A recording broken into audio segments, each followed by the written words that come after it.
Welcome to Quality Escapes. Today we're going to show you how to set up your first property with your login and dashboard. Now we're assuming at this stage you've already registered, you've got your login, you're on your dashboard here.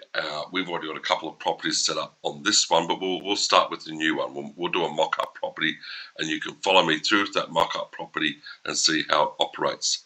Now, before you start to upload all your information, if you've got a larger hotel, if you've got a small place like a motel or a holiday house, it's probably, you won't need to do this. But if you've got a larger property, you might need to just put down some information on a separate sheet so you've got it on hand. So with this property we're going to upload, we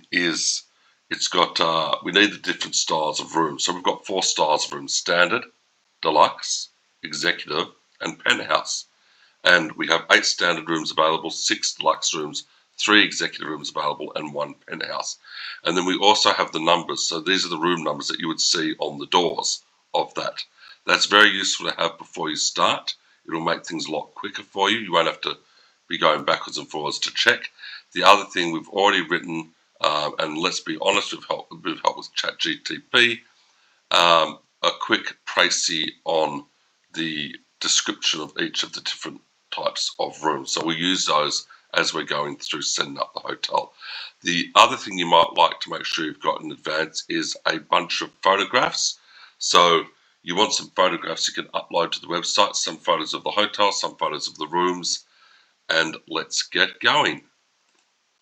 First thing we do is we go to My Properties on the left-hand side of your dashboard. Click on that.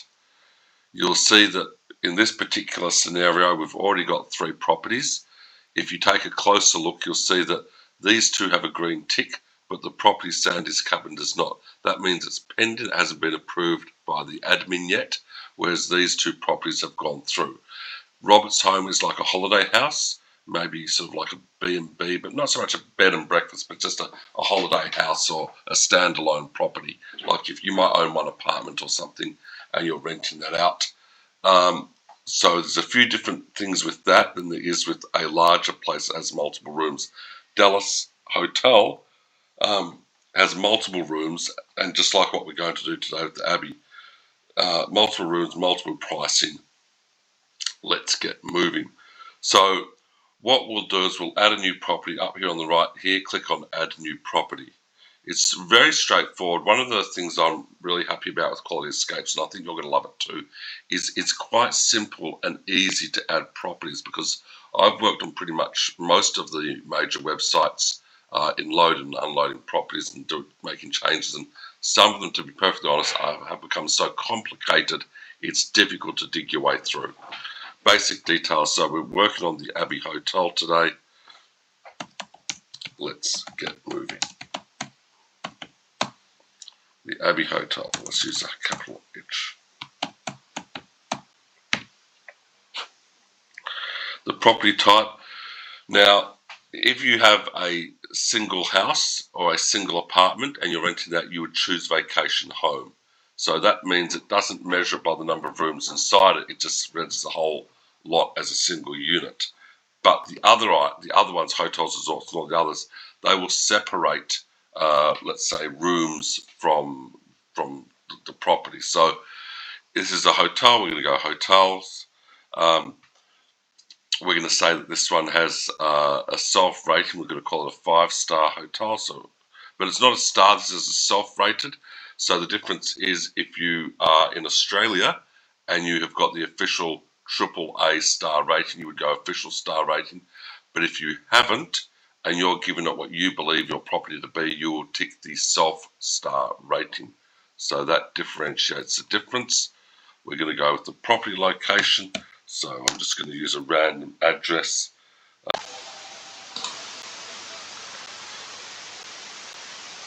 So this next bit is the upload for the photos. Now these are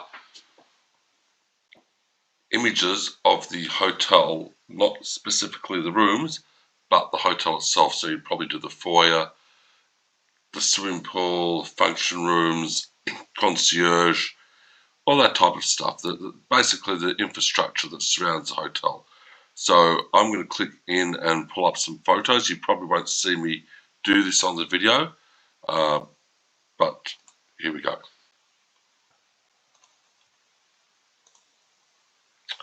Beautiful, there we go. We've got ourselves 10 photos there of the hotel and the reception area, along with the chefs, the swimming pool, and so forth. We will later bring in photos for the rooms, but that will be on what's page 2. If you have a look at the top, we've got basic details, room details, additional options. We're on page 1, basic details. It's very easy to put in. And now we've got the hotel amenities. Now, when we say amenities, we're not talking about shampoo and soap, as in the bathroom amenities.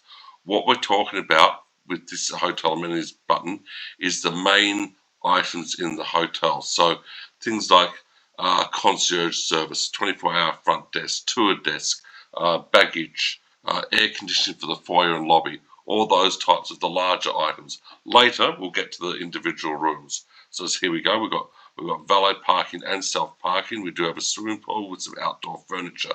So as you go through, you'll see there's plenty of things already there. Probably everything you need. Now, if there isn't, you can actually contact support, and if possible, we will place it in there for you. Uh, Not always. It depends on the item. So here we go. There we go. So that's all good. Here, here are the hotel amenities. Then we go to next. Now we're up here at the styles of rooms.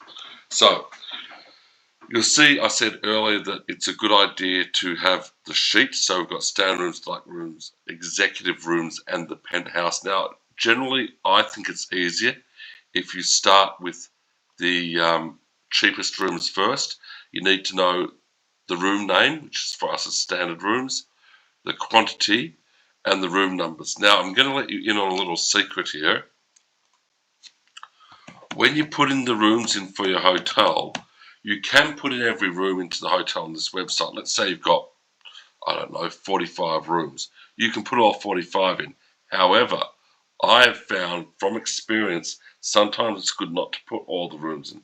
Sometimes it's good to leave yourself a couple of rooms short. That way, if you have a double booking, because you're probably using multiple websites and multiple calendars, you'll still have space to push somebody into an extra room. So maybe, we may have 10 standard rooms that we do, but we're actually only going to put 8 up.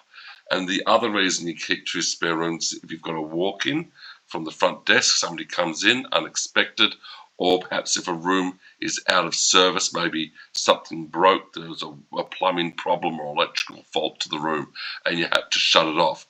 Now, I'm not trying to say that you would cut your sales down, but what I am saying is that by giving yourself, not putting every single room on the website, gives you a little bit of extra space to work with in the case of any instance. So we've got style of room is standard room. We've got 8 of the standard rooms. For this particular hotel, we charge $175 per day, and on the weekends we charge $195 per day. Now, weekend refers to the Friday and the Saturday nights. Each room carries 2 people, and we happen to know that the room size is 26 square meters. Now, the room numbers are very important because they differentiate. Now, all of our standard rooms are on the first floor, so it's room 101 through to 110, but because we're not putting 2 rooms up, it's going to be through to 108.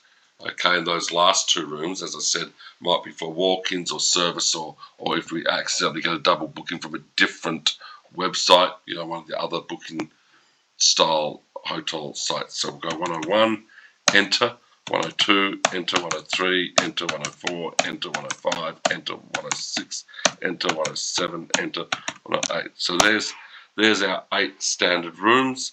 Over here in the room description, you'll see that I've already jumped ahead and have that written up over here. There's a standard room. We're just going to cut and paste that and pop that in. Okay, here we are. Let's go copy.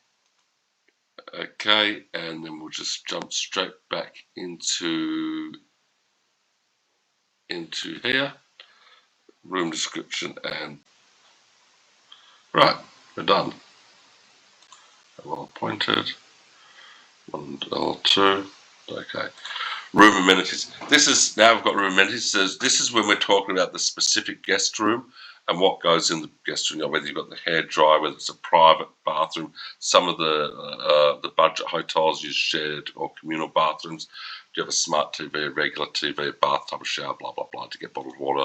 Do you have a wardrobe? So, for the sake of the room, we're just going to pick a few here that we know are relevant to the room. And there we go. And now we've got property room images. So these are the images for the standard room. Bingo, here they go. So the photos are up. Then now at any point you can save your draft and come back to it at a later date, which might be important. It might be that when you're doing this that you realise your photos aren't good enough, or you've got the wrong format for photos, or maybe you need to go back and check something about the rooms because you weren't content with the draft or anything you've done. But in this case, I'm pretty happy to move forward. So we're going to the next one.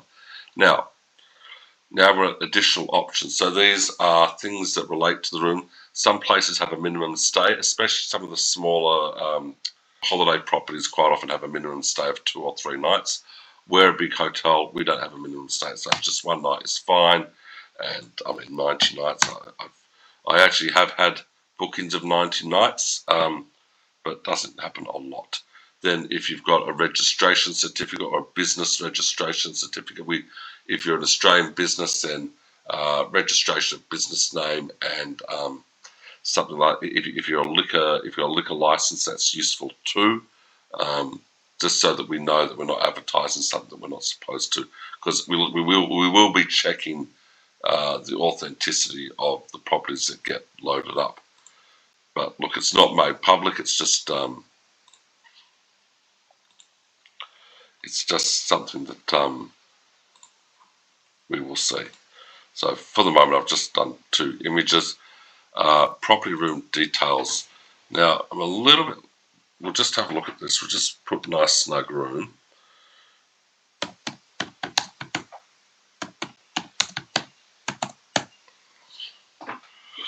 Check-in time.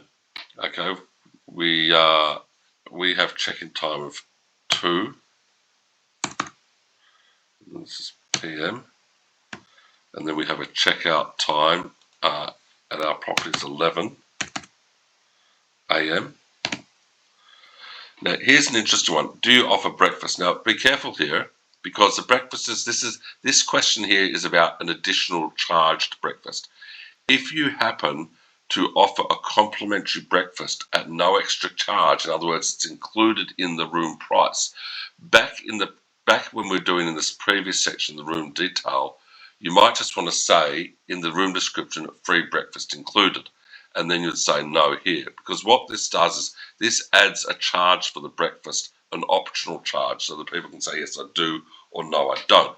But if it's already included and it makes no difference to the price of the room, probably put it as no there and put the actual offer on the actual room description, free breakfast included. In this case, at our hotel, we offer breakfast. It's an additional charge, so we say yes. It asks us what the additional charge is. The additional charge is $28 per person. It's not that much, $28 per person. And I've got to say, it's very interesting, because I was at a hotel recently, an Australian hotel, and they actually wanted $44 for breakfast per person, which I thought was a very high price. I actually found it quite stunning, because with my wife and I, that would make $88. I'm not going to say what hotel it was, but clearly $88 for breakfast. We just went to a local cafe. I think hotels need to be realistic in how much they want to charge for breakfast, but it's up to you. Do you offer cancellation policy? Yes, we do. We give people a percentage of 10%. Now, here's the thing, right? This is really good to have, because if they go for no cancellation, it means once they've paid, they can't cancel this booking. They're going to have to see it through. And if they want to change it, they can't. And that's why you're giving them the 10% discount. And that's why we do that. We don't charge a cleaning fee in our hotel. I know that smaller properties like holiday houses quite often will charge a cleaning fee. This is a hotel. All the rooms get cleaned every day. Here's another interesting one. Do you offer a fold-out bed? Well, we're going to leave that as no, but we actually do offer a fold-out bed. So housekeeping has three roll-out, fold-out beds that they keep in the housekeeping department.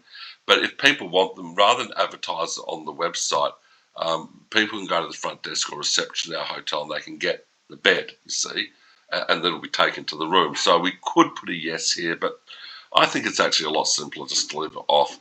Up to you. It depends on where you are. And I know areas that have a high tourist turnover, like the snow areas, that might be important to have the fold-out bed. And okay, and then we've just got we all have tax in Australia. It's a 10% tax, and that's 10%. And then thanks to who was that prem we had in Victoria, Dan Andrews, he whacked on a 7.5% B&B tax for some places. Well, this one we're a hotel, we don't get that, but holiday houses would get that one off. Okay, then we hit the update, and the Abbey Hotel is now updated. However, remember, we've only put in one style of room so far. We've only put in the standard room. We've still got the executive room, the penthouse room, and the other one, the deluxe room. So how do we do that? Well, remember that this property you've only just been editing and uploading. It's still pending, which means it's still waiting for approval from the admin, and you should have that within 24 hours.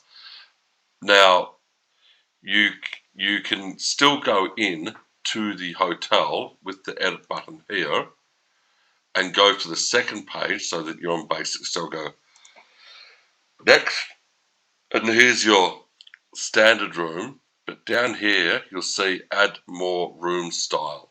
So that's another style of room. You'll click on that and then you'd add your deluxe room. You'd finish the deluxe room, click on it again, you'd add your penthouse or whatever it is that you want. So you can still do all of that. Whenever you want to step out, either save or go to the third page and then go update, which is great. While we're here, the other thing to look at is under the settings is how do you want to receive your money.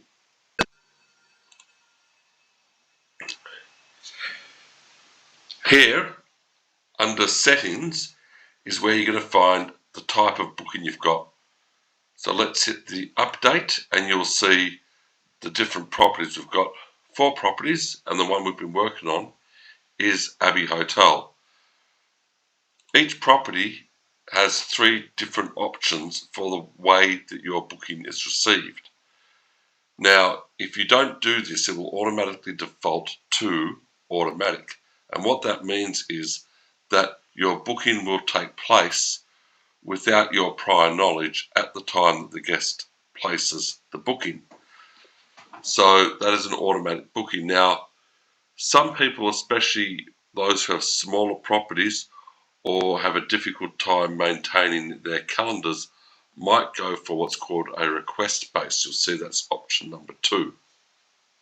Request based means that when the guest sees your property and they hit the book button, instead of blocking those days, an email and an SMS will be sent to your telephone and email address. That's the property manager, and it will say that you have a guest awaiting confirmation, and you can approve or decline the guest. You'll have 24 hours to do so, and then that will go back to the guest, and they will therefore then make payment on that booking if they wish to proceed. So you'll see those request-based ones, as I mentioned before, with smaller properties. Quite often people who are not at the property, they may have a holiday house and it requires them to go to the house to do a turnover or a changeover, whatever you prefer to call it, between the stays. They may want request-based. The third type is hybrid, which basically just blocks out the day before the next booking. So what that means is you can't get back-to-back bookings. And A large hotel wouldn't want that. A large hotel would want back-to-back bookings, people out at, say, 10 or 11 a.m., new set of guests in at 2 or 3 in the afternoon. But again, if you're not a property which has a manager on site, you may require a longer interval between each set of guests. So again, if you had a serviced apartment or a holiday house that was being let out, you might want 24 to 36 hours between each booking. You'll go for a hybrid, and that way you'll always have a space landing between the bookings. And that's what the three are. So in this case, Robert's Home has gone for the request base. The Daylesford Hotel is automatic. I haven't used the hybrid. That's entirely up to you.